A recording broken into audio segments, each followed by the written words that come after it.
Israel has said time and time and again is that they're not going to stop. Both opponents have been using the Palestinian or Israel card. 9 months, 8 months of brutality, it doesn't end, or it won't end.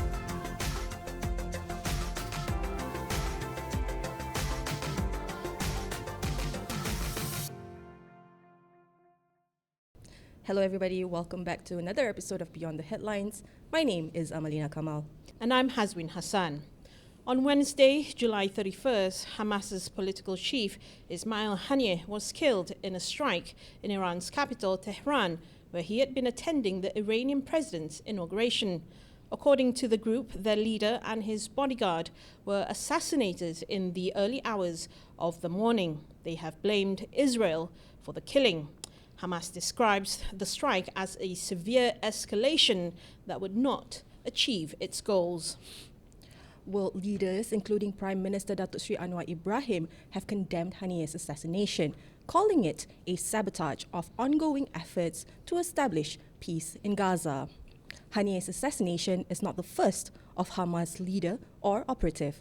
Since the group was founded in 1987 during the first Palestinian uprising against the occupation of the West Bank and Gaza Strip, many Palestinian leaders and operatives have been targeted by what's evidently the most powerful and sophisticated military in the Middle East, the Israeli Defense Force. Today, we talk further about how this most recent killing has drawn fears of wider escalation in a region shaken by Israel's war in Gaza and a worsening conflict in Lebanon. And joining us in the studio for this discussion, we have our very own op-ed and foreign news editor, Azman Abdulhamid. Azman, welcome back to the show. It's nice to have you with us today. Thank you very much for having me. Always a pleasure. Now, Azman, to start off with, we want to talk about the stability in the Middle East, or the lack thereof, now with the recent attack and assassination of Haniyeh. How do you think this will further exacerbate the situation there, which is already really bad? Well, the immediate concerns I guess, will be on the negotiating process. I think the negotiation have been achieving towards a little bit towards agreement between the parties actually, until I think recently when I think Hamas voiced concern that the Israeli side was sort of dragging their feet on trying to get the ceasefire agreement. So this action by Israel to assassinate one of the negotiators puts everything up in the air. You can't achieve anything when you resort to this kind of thing. And that is a signal, I believe, that perhaps Israel is not honest at all about ceasefire and beyond that. When we talk about ceasefire, right, it goes beyond just calling a halt to this particular aggression that's happening in Gaza. If we look at the actions by Israel to date, it has encroached Iran, it has encroached Lebanon, and now potentially Syria with the recent Druze attack on the Druze community. But again, when we talk about ceasefire, we want to talk about the level of impunity that Israel has today. How has the response been by maybe the Arab nations, and do you think it's enough? The immediate response by them, I believe they are trying to grapple with the issue of what to do next. What is the right action or reaction to this assassination? And there is no easy answer to that, because we look at Gaza, already 300 days of genocide. You look at since the 7th October, Israel has been bombing not just Gaza, but also the surrounding countries. And there have been tit-for-tat reaction between Iran also and the Houthis in Yemen. So stability is no longer the question. The question is how do you find the right way for a better stability? And it's very difficult to see Right. at the moment. I mean, with Qatar being central when it comes to the peace treaty, he has broke, the past ceasefire in opening up Rafah, the humanitarian corridors. Sorry, not just in Rafah, but northern part of Gaza, right? Do you think Qatar should take a stronger stance when it comes to negotiating with aggressors here? Okay, when it comes to negotiations, not just one side. I mean, Qatar as one of the countries that tried to find peace in all of this, can do a lot. It has done a lot because it has helped out Hamas. It has also cooperated with Israel over the years to find what you call a settlement of sorts. It can't be peace because in all these years there is no peace in the occupied territories. If you look at what's happening in Syria, pre-7 October, what happened in Iran sometimes internally. There's also Yemen now. What kind of aggressive tactics that you can employ to get a better outcome? It's questionable. I mean, certainly the geopolitical dynamics have been affected here, right? But the bigger question again, I'm just puzzled how we should be moving forward, especially with Ismail Haniyeh's assassination here. The question should be posed not to Qatar or even the Palestinians. It should be posed to the Western backers of Israel. I mean, they are the ones who are giving military support to Israel over the years. They also have the financial muscle to influence Israel to do better, I guess.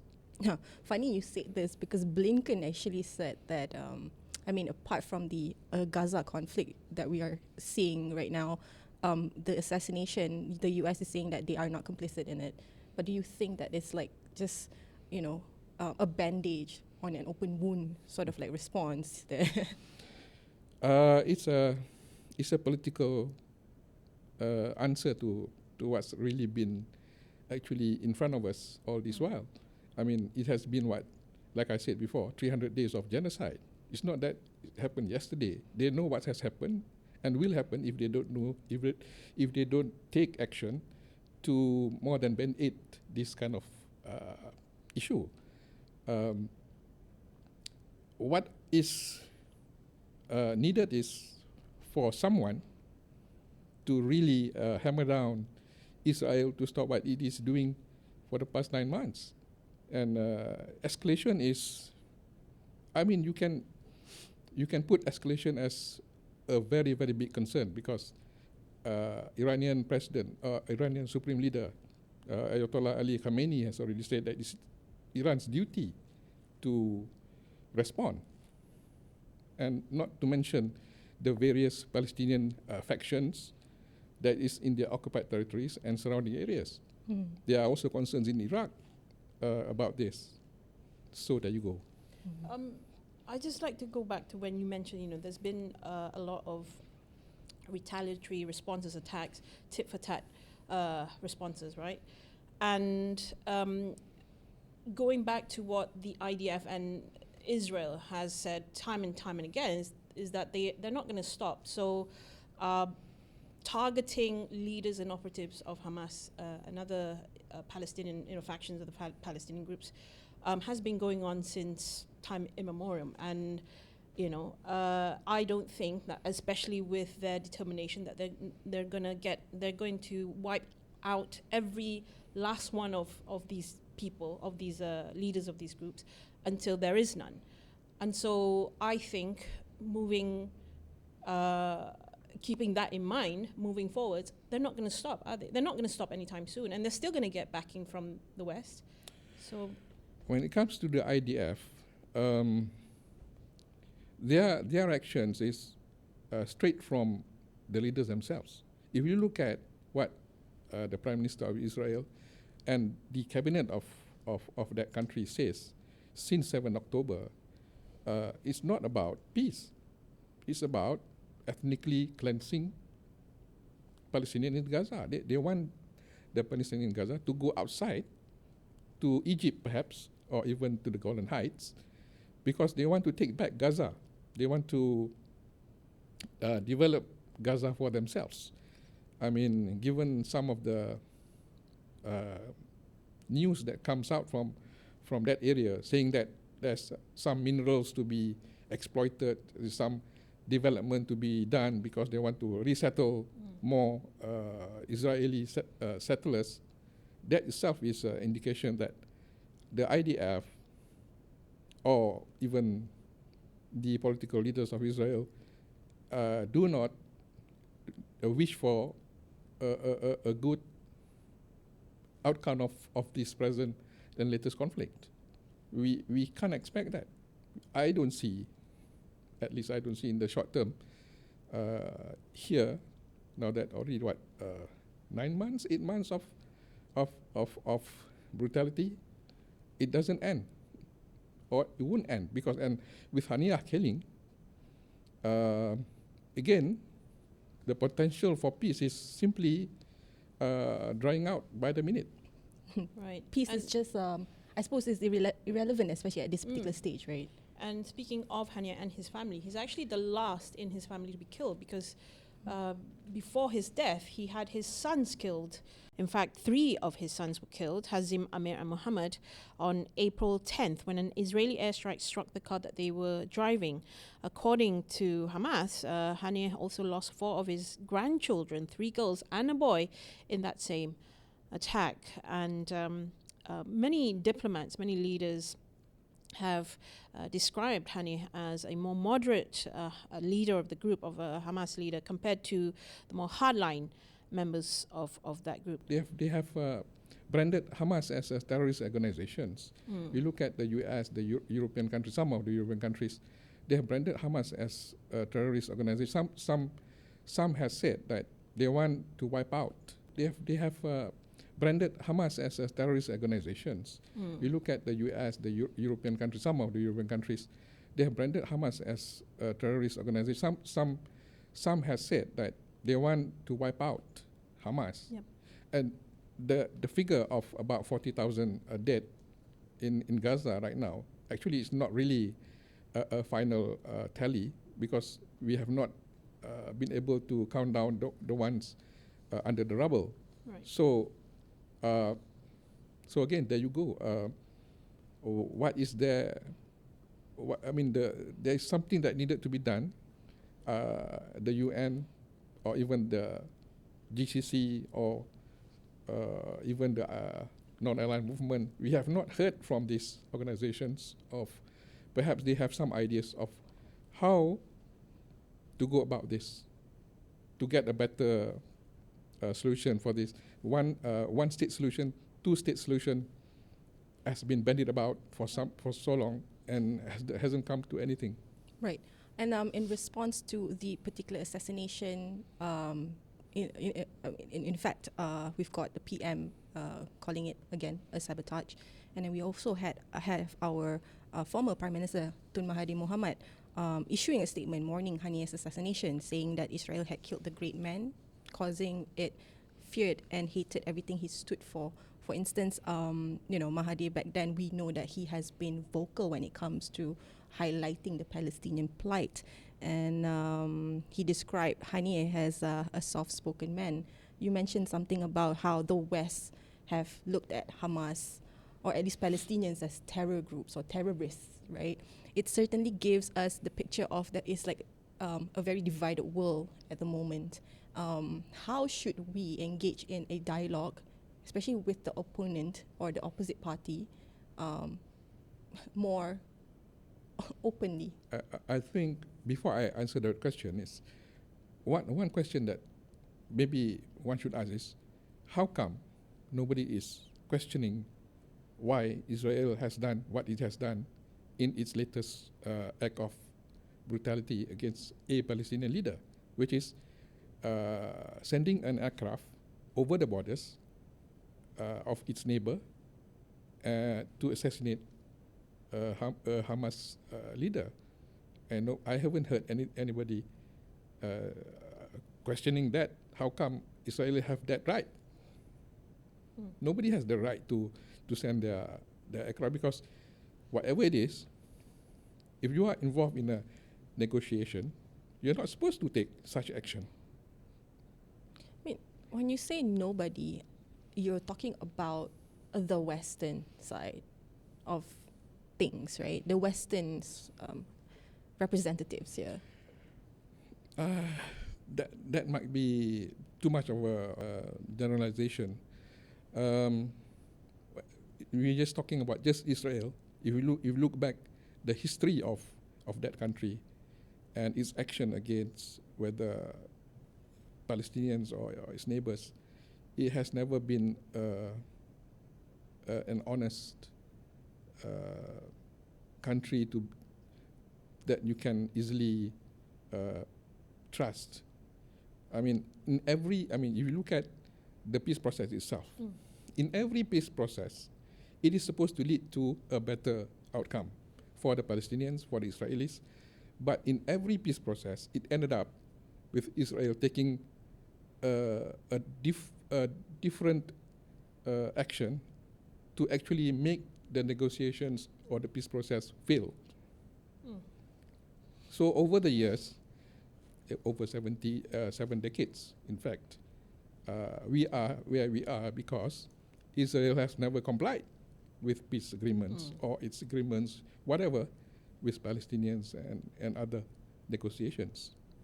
Do you think, are you trying to say here that this is a failure of the multilateral institutions, the IGOs? Because it seems like over the past few decades, their transgressions, they've been able to do it repeatedly because they're not being held accountable for any of them. Is this a failure of our international community? It's a failure of a country, for the most part, to comply with what is supposed to be a negotiations process. If you're talking about peace process, it's supposed to get us or them to peace. But look at what we are at the moment. There is no peace. How can you say? Because that's why some people are saying, actually, the peace process has been dead for some time. And now, because of the failure, I wouldn't put the blame on too much on multilateral organizations, because it involves a lot of people, and it must have some sort of trust and commitment and dedication to get to a level where we can say, okay, we are at the level that we can proceed and progress, but it has not gone that way. So the failure is shared all around, not just international institutions. Because because the only other opposite argument to that is then the right to self-defense, which, if you think about it, at least if we're going to apply the rule equally, well, any state then has the right to self-defense, to defend their sovereignty. Wouldn't you say so? Yes. The only qualifying factor in that is that the UN has already said that for an entity like the Palestinians who are under occupation, they have the right to resist in any way they can. Israel can say they have the right to self-defense. They can say that they have been saying that for a long time. They have been doing that for a long time. And it has become believable, unfortunately, especially to some. I believe the right of self-defense is, you can debate until kingdom come, but in this case, it's who you support, A or B. If you support A, you will support A's self-defense argument, and so go for B. So it will take some more time, I guess, to get to a certain situation where the Israelis and Palestinians will be able to get something out of this. but certainly genocide is not the answer. Mm. But if Israel can't see that, then, or their supporters can't see that, then I guess we'll continue to be in this path. So Malaysia has also called for a thorough investigation on the assassination of Ismail Haniyeh. Just want to take the discussion back to this particular event. But, calling for an investigation and what transpires after this news is totally like detached from what the Palestinians are experiencing right now, because we seem to kind of lose the focus here, right? Palestinians, time and daily, they are being targeted. And unfortunately, their plight at the moment is being masked by all these breaking reports. And it's up to the global community to really hold a certain power, accountable for its actions. We talk about the ICJ's ruling on Israel's conduct at the moment, but it's being deliberately ignored. What's the hope for humanity here, at least? Haniyeh's assassination, I believe, is a distraction, huge distraction from what's happening in Gaza, because Gaza is now facing health epidemic. Polio has come back. And so on. It's not serving anyone or anything with this latest attack. But it doesn't mean that we cannot do an investigation. Investigation is useful to, shall we say, to know who did what and who should be blamed. But beyond that, I think it is only wasting time for the Palestinians, for the Gazans. And unfortunately, it is being done at the expense of the killing of so many millions of innocent Palestinians, especially the young children, babies, women. Entire families are being wiped out. Meaning that the lineage is completely gone. Yes. Yeah, completely. You see, the Palestinian issue, it is bad in a way. We shouldn't be linking it to the U.S. presidential election, but I can't resist because, Yeah, it's right round the corner. Why not? And we know that both opponents have been using the Palestinian or Israel card to gain voters, right? Yes. You see, the U.S. elections has always been somehow happen when things get rather rowdy in the international affairs. And in this case, Kamala Harris and again Donald Trump, I don't know whether I can put any hope on them to get a better outcome of this issue. Looking at, some of the emails that I get nowadays are quite pessimistic in that sense. Going back from Bill Clinton, even to Barack Obama, who hasn't been actually able to get a fruitful outcome out of Israel and Palestine. For me, who has been to the occupied territories early 90s and to the first Palestinian elections, all I can say that I remain unconvinced that this issue can be resolved in such a way that is balanced to both sides. What has happened is that the Palestinians have been bearing the brunt of this conflict for a long time. And I think what is positive about this is, in recent developments anyway, is because in the British elections, even in the US campaigns, we have seen people, including students, who has voiced out their displeasure about this oppression against Palestinians. And the call for, in Malaysia itself, we can see that people are more and more asking, why can't we do something to help out, not just sending shipments of supplies.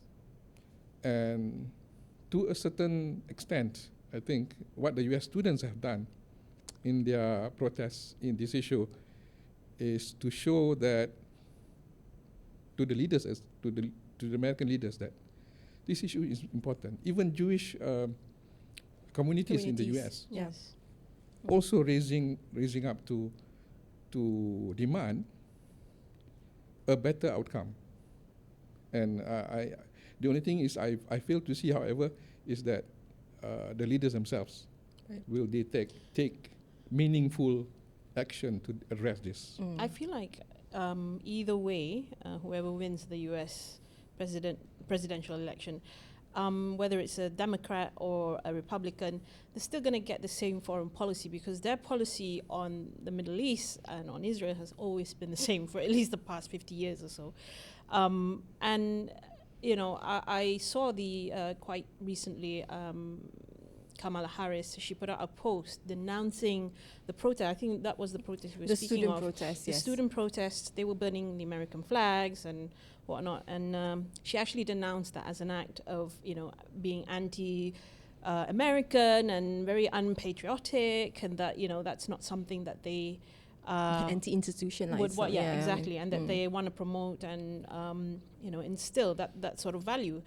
And then immediately, you know, I jumped straight to the comments, and everyone was livid. I think something like that could actually potentially cost either one of them the election. So it does. I mean, like what you just said, and the comments that were thrown at Kamala, I think really exemplifies just how pricky thorny and pricky this issue is. Nothing's going to change politically, but the people are just fed up in America. Okay, here's one thing that probably we realize, that sometimes it can be hopeless. One example is a recent speech to Congress by none other than Mr. Netanyahu himself. Yes, right. So this is not funny, you know. But somebody, I mean, I read in the IG recently was saying that Netanyahu is the longest serving US president. I mean, this is not funny, but you know, but that by is proxy. That is how people sometimes see it. Yeah. And you can't help but, well, agree or not, but you know, that's the way it is until someone changes the policy, someone goes about changing the real way of negotiations, and until then.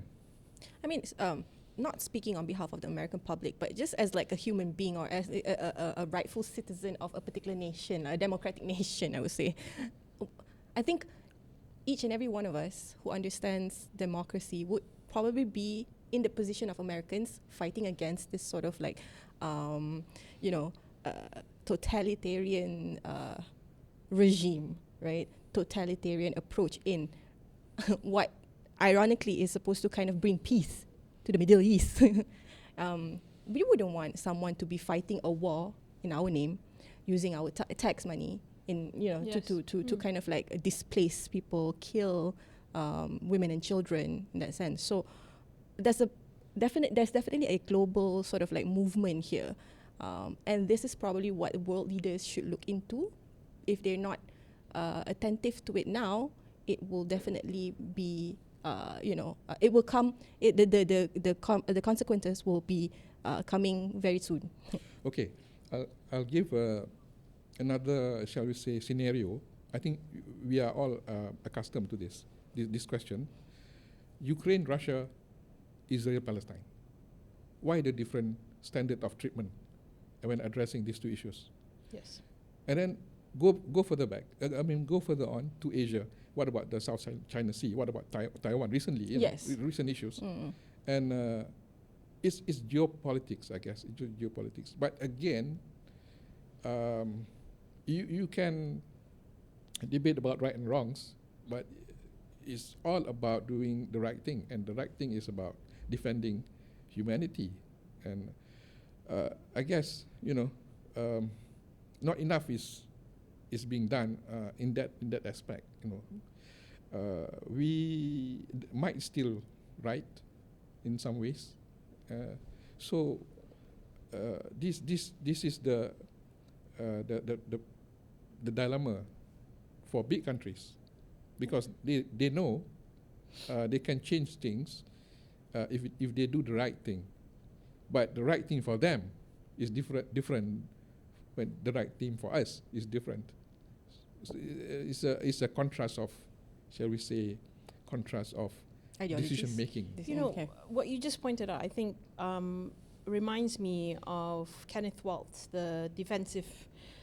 He's a proponent of defensive realism, structural realism rather, and he talks a lot about that countries are not innately evil, though I guess, you know, in some cases you could argue that. But it is just the order of things. And at the end of the day, every country, every nation is just trying to outdo the other.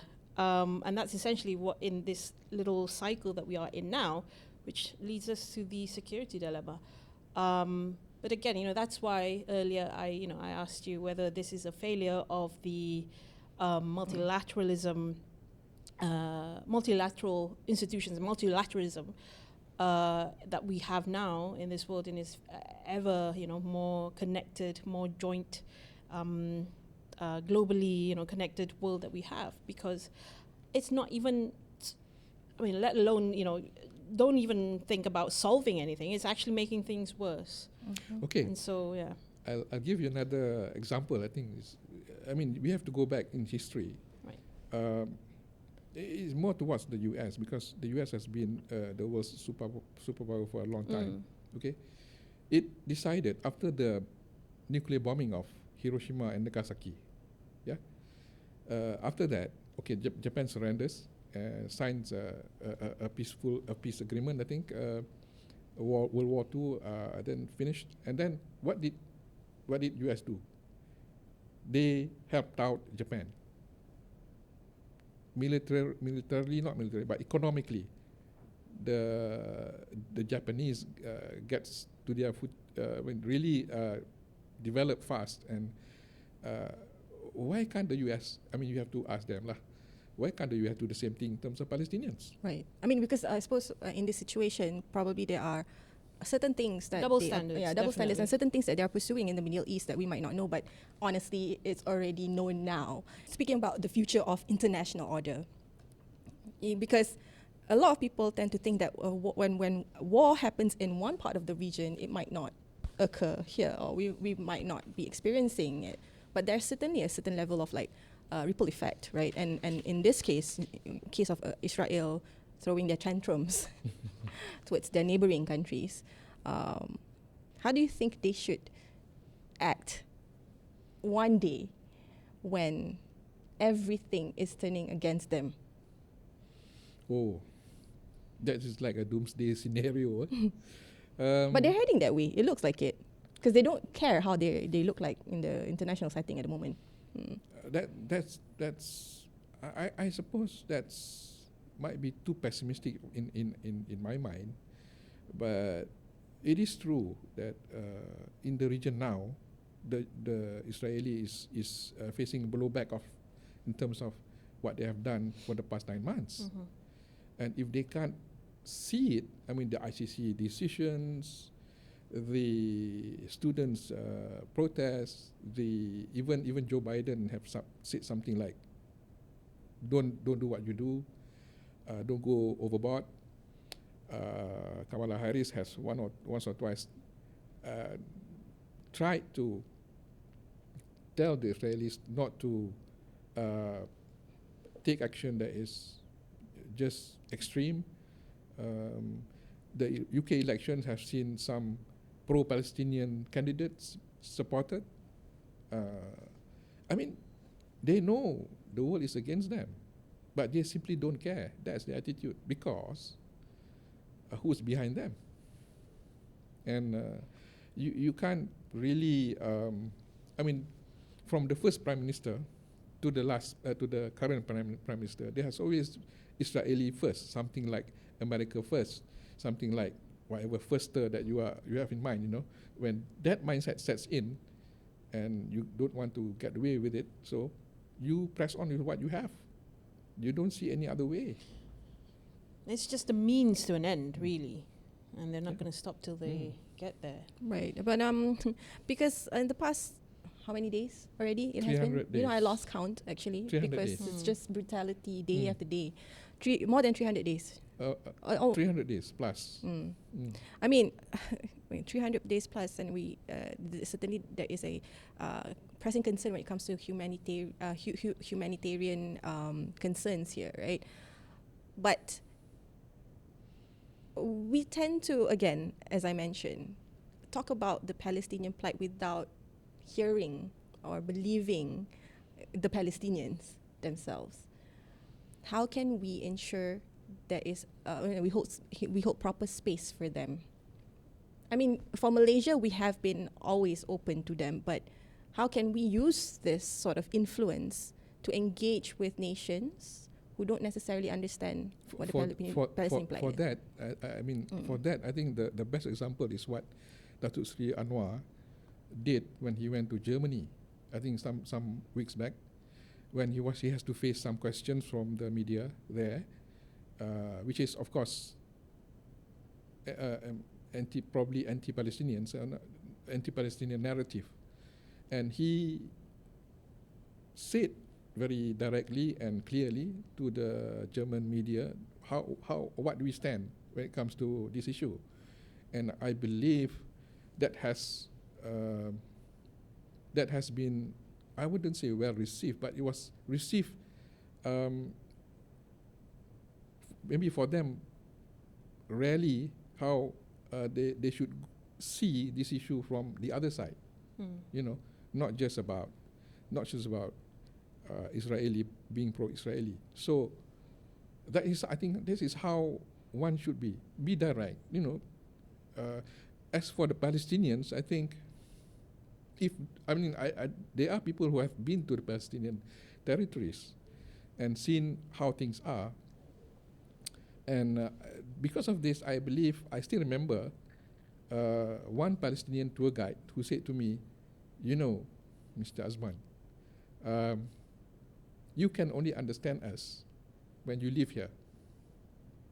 Once you live here, then you understand what suffering is, what it is that we are having to face every day." Live as in living, yeah. And of course, I think for Malaysia, I think for countries that is pro-Israel, pro-Palestine, we understand their suffering. Maybe not enough, but we do understand them, and why things has been going not their way, but for the other side. So we just have to keep believing that we can make a difference. We have to keep the faith, so to speak. I don't see any other way anyway, because as you said, when the other side keep on doing what they are doing without respecting the other side, how do you change that? You know, it's a kind of a long-term kind of thing. We have to keep on doing what we think is right for the Palestinians to eventually gain what the South Africans has gained before, and I think ICC decision is welcome, is timely, and in a long time, I think for a long time we don't believe that multilateral organizations can actually be in favor of Palestine. I mean, recently there's been a few countries that has recognized Palestine as a country. So yeah, you've got Spain, you've got some Brazil, positives. you've got All this, yeah. Though the countries that you don't necessarily think that they will probably be on this side of the divide of sorts. Okay, thank you so much, everyone, for your input so far, especially when it comes to the Israel and Palestinian situation here. We have like 5 more minutes to kind of give a wrap up on Olympics. I know it's such a doom and gloom setting we are in right now, but we want to just quickly shift over. to the Olympics. I think so far what we've seen were the opening ceremony, which drew a lot of feedback or criticisms, I should say, and the Malaysian team attire as well. Let's go with the opening Olympics first. Yeah, the opening ceremony got a lot of traction, and unfortunately, it was mostly for the wrong reasons. So yes, a lot of criticism about how it was controversial and unnecessarily so, because of the certain depictions of Christianity, namely the Last Supper, that was depicted through a performance. And it's somewhat, a lot of people called it a parody of the Last Supper. So religious groups, especially Christian Catholic groups, many of them are not happy with that.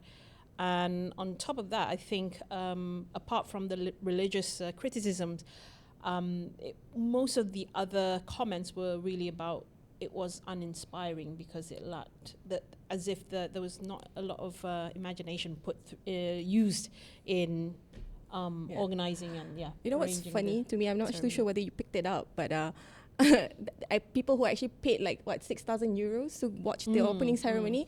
You said that actually what you watched, the things that you watched on TV or what was being televised was completely different than being there.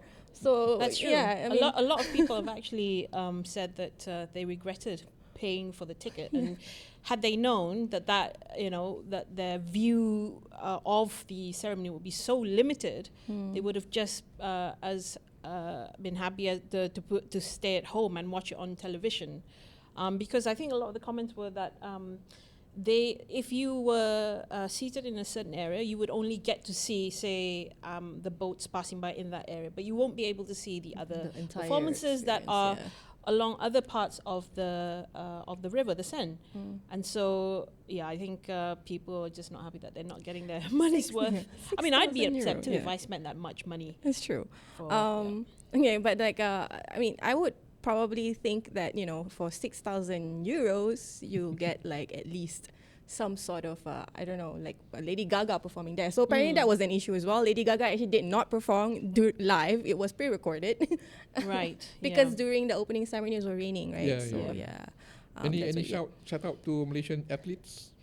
Shout out to Malaysian athletes. Is that? Oh yeah, I mean now we're into the fifth or sixth day. I've lost count already. But yeah, the opening ceremony was on at the 26th of July last week, Saturday, on Friday. So they showcased their attire, right? The opening ceremony attire, which previously got a lot of attention because it wasn't nice enough. But this time it was suddenly Busana Raya. It got mixed criticism.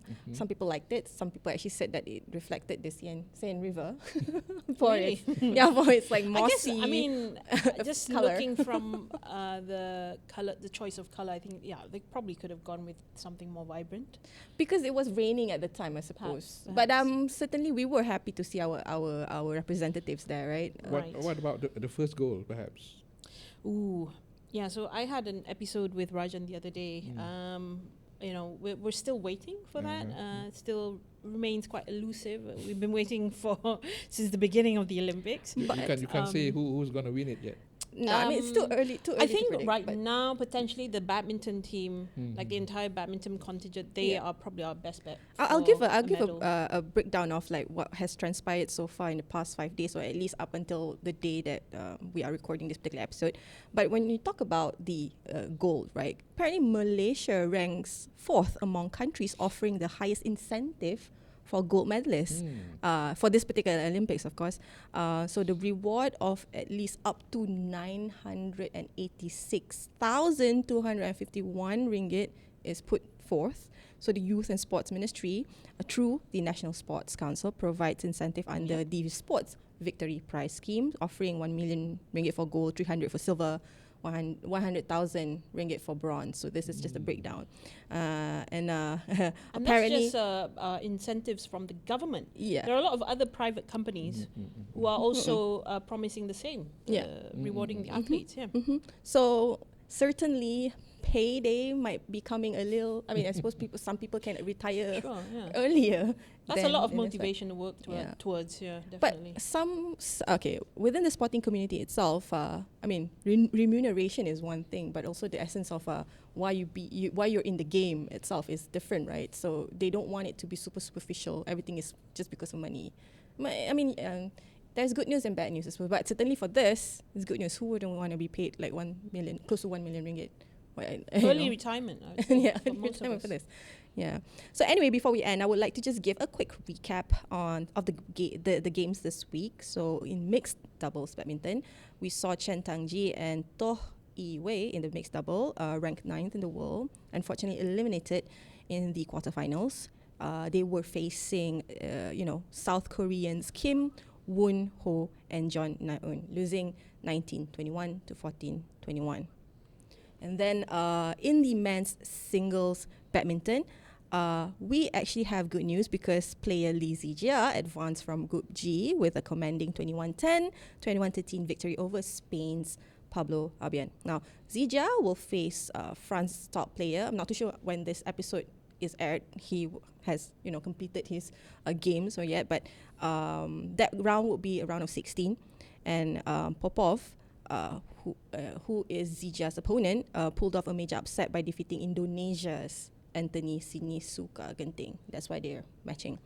And then in the women's single badminton, the national women's singles player Go Jin Wei fought hard, but again was unfortunately eliminated in a tight knockout stage match against South Korea. Again, South Korea seems to be like a good team in this particular situation. I mean, there's certainly some great debate or I suppose predictions in badminton. We can go all day talking about this, right? I think you forgot to mention Pearly Tan and Tina. Oh, wait. They're probably our strongest bet for a medal, perhaps even a gold at this point because they're doing so well. Did you watch that match against the Indonesian pair where they pulled a major upset? They're ranked number 13 in the world. The Indonesian pair ranked number 9, and they pulled a straight set upset over the higher ranked Indonesian pair. So well done to Tina and Pearly Tan. They will face today. Yeah, Actually, sorry, I was about to go there because for the match for badminton today, Pearly Tan and Tina will take on South Korea's Kim So Young and Kong Hee Young. Together with men's doubles pair Erin Chia and Soku. This will be the quarterfinal, right? Yes, correct. So all the best to our badminton team, especially Tina and Pearly Tan. I really enjoyed that match with against the Indonesian pair. Wonderful. Yep. So that means our singles and our doubles, one singles and one doubles will be in contention. Eh? Yep. Yes. Okay. So even if they lose the semi-final match, that would they will still be able to play for a medal, for a bronze medal at least, even if they lose for the bronze medal match. Yeah. Certainly got updates from archery, golf, and sailing. But if you want to know more, please visit Time Sport or NSC Sports online because all the developments in our Paris Olympics will be delivered to you. And with that, we have come to the end of our show. Certainly a very insightful one. Again, I would like to thank Mr. Azman for being here on set. Thank you. Hopefully this won't be your last in the sense because, the situation in the Middle East is not necessarily great. Yep. Thank you also, Hazwin, for Always being a here. pleasure. And to our audience back at home, thank you so much for staying with us. If you like this particular episode, don't forget to like, comment, and subscribe. Turn on that notification bell. If you haven't already, you will be getting Beyond the Headlines updates as well as other reports from NSC Online. Now, my name is Amalina Kamal, and I'll see you next week.